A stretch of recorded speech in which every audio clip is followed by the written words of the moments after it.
हर हर महादेव। प्रिय भक्तों, आप सभी को पवित्र सावन माह की हार्दिक शुभकामनाएं।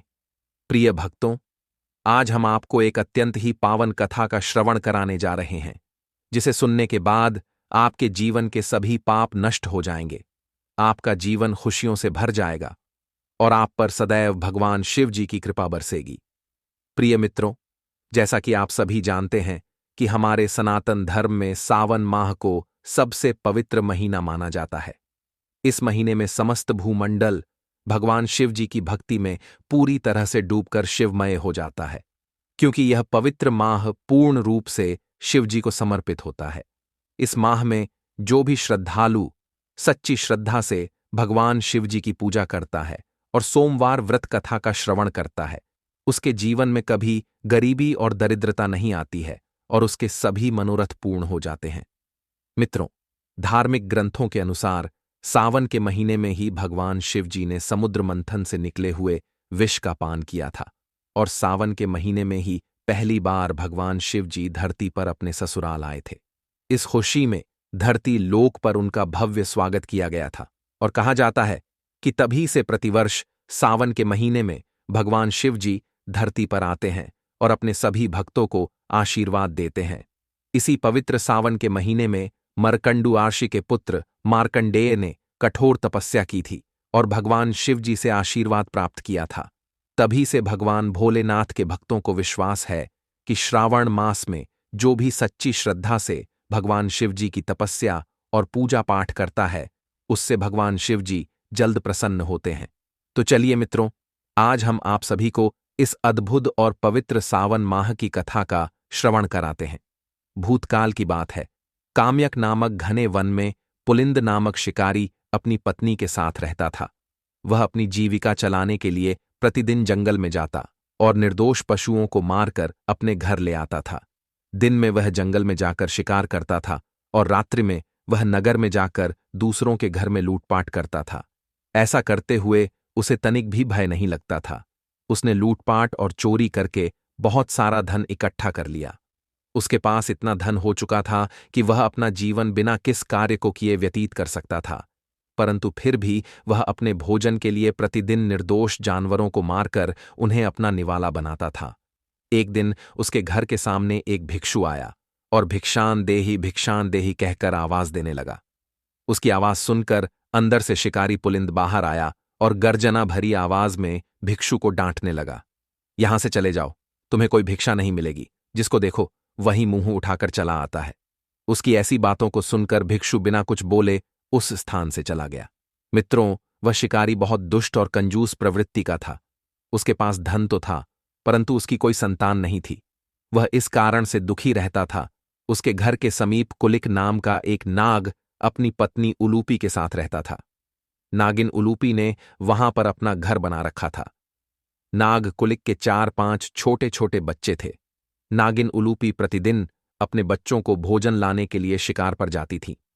एक दिन जब वह सुबह के समय जंगल की ओर जा रही थी, तभी उसने देखा शिकारी और उसकी पत्नी किसी गहन चिंता में डूबे हुए थे और आपस में बात कर रहे थे। यह दृश्य देखकर नागिन उलूपी रुक गई और उनकी बातों को सुनने लगी। शिकारी की पत्नी ने दुखी होकर शिकारी से कहा, हे स्वामी, अब आप जंगल में शिकार करने मत जाया कीजिए। हमारे पास इतना धन है कि हम अपना बचा हुआ जीवन ऐशो आराम से व्यतीत कर सकते हैं। हमें बेजुबान और निर्दोष जानवरों को मारकर खाने की कोई आवश्यकता नहीं है। आखिर हम इस धन का करेंगे भी क्या? वैसे भी हमारी कोई संतान नहीं है। इतना कहकर उसकी पत्नी रोने लगी। तब वह शिकारी पुलिंद अपनी पत्नी को सांत्वना देते हुए बोला, हे प्रिय, यदि हमारी कोई संतान नहीं है तो इसमें हमारा क्या दोष है? शायद हमारा भाग्य ही खराब है। हो सकता है हमारे भाग्य में पुत्र प्राप्ति नहीं है, इसीलिए जब तक हम जीवित रहेंगे तब तक इस धन को खर्च करेंगे। उसके बाद जिसके भाग्य में होगा वह इस धन को प्राप्त करेगा। दोनों पति पत्नी आपस में इस तरह की बात कर रहे थे और नागिन उलूपी बड़े ध्यान से उनकी बातें सुन रही थी। जब वह उनकी पूरी बात सुन लेती है तो अपना शिकार करने के लिए काम्यक वन में चली गई। अब तो उसका प्रतिदिन का यही काम था। वह जब भी शिकार के लिए जंगल में जाती, उन दोनों की बातें सुनती। शिकारी की पत्नी की दुख भरी बातें सुनकर वह दुखी हो जाती थी, क्योंकि शिकारी की पत्नी बहुत ही मृदुल स्वभाव की थी और उसके हृदय में दया धर्म भी था। वह प्रतिदिन उस नागिन के बिल के पास एक छोटे से पात्र में दूध रख दिया करती थी। उलूपी को शिकारी की पत्नी से लगाव हो गया था। नागिन उलूपी भले ही सर्प जाति की थी, लेकिन उसने कभी भी उस शिकारी को और उसकी पत्नी को नहीं डसा, और न कभी शिकारी ने और उसकी पत्नी ने नागिन को कोई नुकसान पहुंचाया। एक दिन शिकारी की पत्नी ने सावन सोमवार के दिन दूध से भरा हुआ एक पात्र नाग कुलिक और नागिन उलूपी के पास ले जाकर रख दिया और हाथ जोड़कर प्रार्थना करने लगी। हे सर्पदेव, मेरी चिंता दूर कीजिए। मैं आपको रोज दूध पिलाती हूं। आज मैं आपसे कुछ मांगना चाहती हूं। कृपया मेरी इस कामना को पूर्ण कीजिए। कृपा करके मुझे संतान प्राप्ति का वरदान दीजिए। शिकारी की पत्नी की बात नागिन उलूपी और नाग कुलिक ने सुन ली। फिर नागिन ने अपने पति से कहा, हे स्वामी, व्याध की पत्नी बहुत ही अच्छी है। वह प्रतिदिन हमारे लिए दूध से भरा पात्र लेकर आती है, इसलिए हमारा भी यह कर्तव्य बनता है कि हम उसके इस कष्ट को दूर करें। हे स्वामी, ऐसा क्या कार्य किया जाए जिससे व्याध की पत्नी को पुत्र प्राप्त हो सके? मैं व्याध की पत्नी का यह दुख समझ सकती हूं, क्योंकि मैं भी एक स्त्री हूं। स्त्री का दुख दर्द एक स्त्री ही समझ सकती है। स्त्री का जीवन ही सफल तब होता है जब वह मां बन जाती है। एक स्त्री को सबसे बड़ा सुख तब मिलता है जब वह मां बनती है। अपनी पत्नी की ऐसी बातों को सुनकर नाग कुलिक ने कहा, हे प्रिय, तुम उचित ही कहती हो। व्याध की पत्नी वास्तव में बहुत ही कोमल हृदय वाली है। इसके मन में प्राणियों के लिए दया भाव है, किंतु ईश्वर ने इसकी कोख सुनी रखी है। इसे कोई संतान नहीं दी है, हमें अवश्य ही कुछ करना चाहिए। फिर नागिन उलूपी ने कहा, हे स्वामी, कृपया आप ही कोई उपाय बताइए। हम ऐसा क्या करें जिससे इस दुखिया को पुत्र रत्न की प्राप्ति हो सके? कुलिक ने उत्तर देते हुए कहा, हे प्रिय, किसी के भाग्य को बदलना हमारे तो बस में नहीं है, और इसे पुत्र प्रदान करने का सामर्थ्य भी हमारे पास नहीं है। यह कार्य तो केवल भगवान शिव ही कर सकते हैं। वह बहुत ही दयालु और भोले भाले हैं। अगर उनकी कृपा हो जाए तो मनुष्य रंक से राजा बन सकता है। अगर उन्होंने चाहा तो इसे अवश्य पुत्र की प्राप्ति होगी। अपने पति की ऐसी बातों को सुनकर नागिन उलूपी ने उत्सुकता से कहा, हे स्वामी, क्यों ना मैं भगवान शिव के पास जाकर इस स्त्री को पुत्र प्रदान करने की विनती करूं? भगवान शिव हमारी प्रार्थना को अवश्य स्वीकार करेंगे। इतना कहकर नागिन उलूपी कैलाश पर्वत पर भगवान शिव जी के पास जाने का विचार कर लेती है और अपने पति से जाने की आज्ञा मांगती है। तभी नाग कुलिक कहता है, हे प्रिय कैलाश, पर्वत का मार्ग बड़ा ही दुर्गम है। तुम अकेली नहीं जा पाओगी। तुम्हें वहां पर पहुंचने में बहुत समय लग जाएगा और रास्ते में जंगली पक्षी तुम पर आक्रमण भी कर सकते हैं और तुम्हें अपना निवाला भी बना सकते हैं। तुम वहां मत जाओ। वहां जाना अत्यंत ही खतरनाक है। उलूपी ने अपने पति को सांत्वना देते हुए बोली, हे स्वामी, आप चिंता ना कीजिए। मैंने इसका प्रबंध कर लिया है। मैं भ्राता गिद्ध से प्रार्थना करूंगी। वे मुझे अवश्य ही कैलाश पर्वत पर ले जाएंगे। इतना कहकर उलूपी अपने पति से आज्ञा लेकर कैलाश पर्वत की ओर निकल पड़ती है। मीलों चलने के बाद वह अपने भाई गिद्ध के पास जा पहुंची और उससे बोली, हे भ्राता गिद्ध, क्या आप हमें कैलाश पर्वत तक लेकर चलेंगे? मुझे महादेव के पास जाना है। अत्यंत ही जरूरी काम है। यह बात सुनकर गिद्धराज बोले, ठीक है बहन, चलो, मैं तुम्हें कैलाश पर्वत पर ले चलता हूं। इतना कहकर गिद्धराज ने अपने विशालकाय पंजों में नागिन उलूपी को पकड़ा और पवन की गति से अपने पंखों को फड़फड़ाते हुए कैलाश पर्वत के निकट जाकर उलूपी को उतार दिया और उससे बोला, बहन, आप कैलाश पर्वत के बिल्कुल निकट आ गई हैं। अब यहां से आगे भगवान शिव जी की माया फैली हुई है और अभी श्रावण मास शुरू हो चुका है और मैंने मांस भक्षण भी किया है। इससे आगे यदि मैंने जाने की चेष्टा की तो भस्म हो जाऊंगा। इसीलिए अब यहां से आगे तुम ही जा सकती हो। उलूपी ने कहा, ठीक है भ्राता, अब आगे का मार्ग मैं स्वयं तय कर लूंगी। इतना कहकर वह भगवान शिव जी का नाम लेती है और कैलाश पर्वत की दुर्गम पहाड़ियों को चढ़ते हुए कैलाश पर्वत पर पहुंच जाती है और फिर वहां पर वह साक्षात आदिशक्ति मां पार्वती के दर्शन करती है। मां पार्वती का दिव्य स्वरूप देखकर उलूपी आश्चर्यचकित हो उठी। तभी माता पार्वती की नजर उलूपी पर पड़ी और उन्होंने बहुत ही मधुर स्वर में पूछा, हे पुत्री, तुम कौन हो और तुम कहां से आई हो?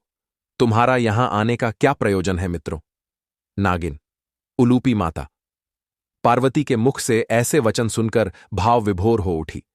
उसने हाथ जोड़ते हुए कहा, हे माते, मैं बहुत दुखी हूं और बड़ी दूर से आई हूं। मैं अपने दुख के लिए दुखी नहीं हूं, किसी और के दुख को देखकर दुखी हूं। तब माता पार्वती कहती हैं, हे पुत्री, तुम मुझे निसंकोच होकर विस्तार से बताओ, आखिर बात क्या है? तुम्हारे दुख का क्या कारण है? उलूपी ने सहजता से उत्तर देते हुए कहा, हे माते, जिस स्थान पर मैं रहती हूं वहां पर पुलिंद नाम का एक व्याध अपनी पत्नी के साथ रहता है, परंतु उसकी पत्नी को अभी तक पुत्र की प्राप्ति नहीं हुई है। इस बात को लेकर वह बहुत दुखी रहती है। कृपया आप उसे एक पुत्र दे दीजिए। इतना कहकर नागिन उलूपी मूर्छित होकर गिर जाती है। माता पार्वती उलूपी की मूर्छा को अपनी दिव्य शक्ति से भंग करती है और उसे पीने के लिए एक स्वर्ण पात्र में दूध देती है। जब उलूपी दूध पी लेती है तो माता पार्वती उससे कहती हैं, हे पुत्री, तुम चिंता ना करो। थोड़ी देर में बाद जब महादेव तपस्या से उठेंगे तो हम उनके सामने तुम्हारे प्रश्न को सुनाएंगे। थोड़ी देर बाद भगवान शिव जी अपनी समाधि से बाहर आए तो आदिशक्ति माता पार्वती ने सारा वृतांत भगवान शिव जी को सुना दिया। माता पार्वती की बात सुनकर भगवान शिव जी बोले, हे देवी, उस व्याध और उसकी पत्नी के भाग्य में संतान सुख की प्राप्ति नहीं है। तब माता पार्वती कहती हैं, हे प्रभु, यदि उनके भाग्य में पुत्र नहीं है तो आपको उन्हें पुत्र देना होगा। शिवजी बोले, हे देवी, जब उनके भाग्य में पुत्र नहीं लिखा है तो हम उन्हें पुत्र प्राप्ति का वरदान कैसे दे सकते हैं? यदि हमने ऐसा किया तो विधाता का अपमान होगा। लेकिन माता पार्वती उनसे हट करती है और कहती हैं, यह नाग कन्या बड़ी दूर से आई है और यह आशा करके आई है कि हम इसकी सहायता करेंगे। इसी आशा से यह भूखी प्यासी रेंगती हुई इतनी दूर से यहां तक आई है और हम इसको खाली हाथ यहां से नहीं भेज सकते हैं। माता पार्वती के हट करने पर भगवान शिव जी बोले, ठीक है देवी, अगर तुम कह रही हो तो हम उस व्याध दंपति को पुत्र दे देंगे। लेकिन यदि उस व्याध ने निर्दोष पशुओं को मारना बंद नहीं किया तो उसके पुत्र की मृत्यु अल्पायु में ही हो जाएगी और इसका जिम्मेदार वह स्वयं होगा। अगर वह अपने पुत्र को दीर्घायु बनाना चाहता है तो उसे अपना नास्तिक आचरण छोड़ना पड़ेगा, तभी उसका उद्धार हो सकता है। यह सुनकर नाग कन्या उलूपी हाथ जोड़कर बोली, हे जगत के स्वामी, मैं पूर्ण कोशिश करूंगी कि वह पशुओं की हत्या करना छोड़ दे और पुण्य के कर्म करे, भगवान की पूजा करें। कृपया आप उन्हें एक पुत्र प्रदान कीजिए। उलूपी की ऐसी बातों को सुनकर भोलेनाथ को उस पर दया आ गई। फिर उन्होंने कहा, ठीक है उलूपी, तुम्हारी इच्छा को पूर्ण करने के लिए मैं उस व्याध को पुत्र प्राप्ति का वरदान देता हूं। तथास्तु भगवान शिव के तथास्तु कहते ही वह नाग कन्या कैलाश पर्वत से अदृश्य हो गई और उस व्याध के घर के पास प्रकट हो गई। वापस जाने में उस नागिन को ज्यादा तकलीफ ना हो, इसीलिए भगवान शिव जी ने उसे अपनी दिव्य शक्ति से उसे उसके घर पहुंचा दिया था। प्रिय मित्रों, वरदान मिलने के बाद व्याध की पत्नी ने गर्भ धारण किया और एक निश्चित समय पश्चात उसने एक सुंदर से पुत्र को जन्म दिया। पुत्र मिलने पर वह दोनों पति पत्नी बहुत खुश हो जाते हैं। वह अपने पुत्र की देखभाल करने लगते हैं। समय बीतता गया। कुछ वर्षों बाद लड़का बड़ा हो जाता है। मित्रों, अब तो उस व्याध दंपति को पुत्र भी प्राप्त हो चुका था, इसलिए अब उन्हें जीवन में किसी बात की कोई चिंता नहीं थी। परंतु दूसरी तरफ नाग कन्या उलूपी चिंतित हो रही थी, क्योंकि वह व्याध की बुरी आदतों को नहीं छोड़ा पाई थी। इस बात का लेकर वह बहुत चिंतित रहने लगी। एक दिन वह फिर से अपने पति से आज्ञा लेकर कैलाश पर्वत पर जा पहुंची। कैलाश पर्वत पर जाकर उलूपी माता पार्वती के चरणों में गिर जाती है और रोते हुए बोली, हे माते, मुझे माफ कर देना। उलूपी को इस तरह से विलाप करता देख माता पार्वती ने उसे धैर्य धारण कराते हुए उससे पूछा, हे पुत्री, क्या बात है? तुम इतना परेशान क्यों हो और तुम दोबारा यहां किस प्रयोजन से आई हो? माता पार्वती के पूछने पर उलूपी ने कहा, हे माथे, उन व्याध दंपति को पुत्र तो मिल गया है, परंतु मैं उन्हें नास्तिक से आस्तिक नहीं बना पाई। मैं उनसे धर्म का काम नहीं करवा सकी।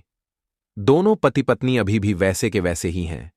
ना ही वे मंदिर जाते हैं और ना ही वे दान धर्म करते हैं, ना ही किसी भगवान का भजन करते हैं। अभी भी दोनों पति पत्नी वैसे ही हैं। उस नाग कन्या की बात सुनकर भगवान शिव जी बोले, हे उलूपी, यह तो उनके लिए चिंता का विषय है। अगर वह अपने कुकृत्यों का त्याग नहीं करेंगे तो उनके पुत्र की मृत्यु अल्पायु में ही हो जाएगी। भगवान शिव जी के मुख से यह बात सुनकर नाग कन्या उलूपी माता पार्वती के चरणों में गिर जाती है और अपने सर को पटकने लगती है और कहती है, हे माते, ऐसा नहीं होना चाहिए। उनका पुत्र दीर्घायु होना चाहिए, अल्पायु नहीं। मित्रों, उलूपी इस बात को अच्छी तरह जानती थी कि जब पिता से कोई चीज मांगनी हो तो माता के चरणों में गिर जाओ। यदि आप माता को प्रसन्न कर लेते हैं तो पिता अपने आप मान जाते हैं। यही सोचकर उलूपी माता पार्वती के चरणों में गिर जाती है और अपने सर को पटकने लगती है। उस नागिन को इस प्रकार से क्रंदन करते हुए देखकर मां पार्वती को उस पर दया आ जाती है। मां पार्वती कहती हैं, हे पुत्री, तुम शांत हो जाओ, मैं महादेव जी से बात करती हूं। इतना कहकर माता पार्वती भगवान शिव जी से विनती करते हुए कहती हैं, हे नाथ, कुछ कृपा कीजिए ताकि उस व्याध दंपति के कर्मों की सजा उसके पुत्र को न मिल सके। अब आप ही कुछ कीजिए। यदि अल्पायु में उस लड़के की मृत्यु हो जाएगी तो इस नाग कन्या की तपस्या विफल हो जाएगी। माता पार्वती की बात सुनकर भगवान शिव जी एक साधु का रूप धारण करते हैं और पृथ्वी लोक पर काम्यक वन में उस व्याध के द्वार पर जा पहुंचे। उसी समय व्याध पुलिंद घर से निकलकर शिकार करने जंगल में जा रहा था। जब उसने द्वार पर एक दिव्य साधु महात्मा को देखा तो वह ठहर गया। साधु महात्मा के तेज स्वरूप को देखकर उसकी आंखें चकाचौंध हो गईं। उसने अपनी पत्नी को आवाज लगाया। व्याध के आवाज देने पर उसकी पत्नी बाहर आई और साधु महात्मा के दिव्य रूप को देखकर चुपचाप एक ओर खड़ी हो गई। तभी साधु रूपी भगवान शिव जी ने सहज स्वर में कहा, हे देवी, हमें बड़ी तेज भूख लगी है, क्या आप मुझे भोजन करा सकती हैं? साधु रूपी भगवान की बात सुनकर व्याध ने गुस्से से जवाब देते हुए कहा, अरे साधु महाराज, हमारे पास कुछ नहीं है, तुम्हें क्या दें? इस जंगल में आपको खाने के लिए कुछ नहीं मिलेगा। यदि आपको भोजन करना है तो यहां से कुछ दूरी पर एक नगर है, वहां जाकर कुछ मांग लो, यहां हमें परेशान मत करो। व्याध की तीखी बातें सुनकर साधु रूपी भगवान शिव जी ने बोले, हे व्याध, यदि तुम हमें भोजन नहीं कराओगे तो हम तुम्हें श्राप दे देंगे और मेरे श्राप के प्रभाव से तुम्हारा कुटुंब काल के गाल में समा जाएगा। साधु को क्रोध में आता हुआ देखकर व्याध की पत्नी भयभीत हो जाती है और डरते हुए बोली, बाबा जी, आप हमें श्राप मत देना, हम आपको भोजन कराएंगे। वह साधु के भेष में आए, भगवान शिव जी को अपने घर के अंदर ले जाती है और अच्छे अच्छे पकवान बनाकर उन्हें खिलाती है। वहीं उनका नन्हा सा पुत्र इधर उधर घूम रहा था ये देखकर भगवान शिव जी बहुत प्रसन्न होते हैं।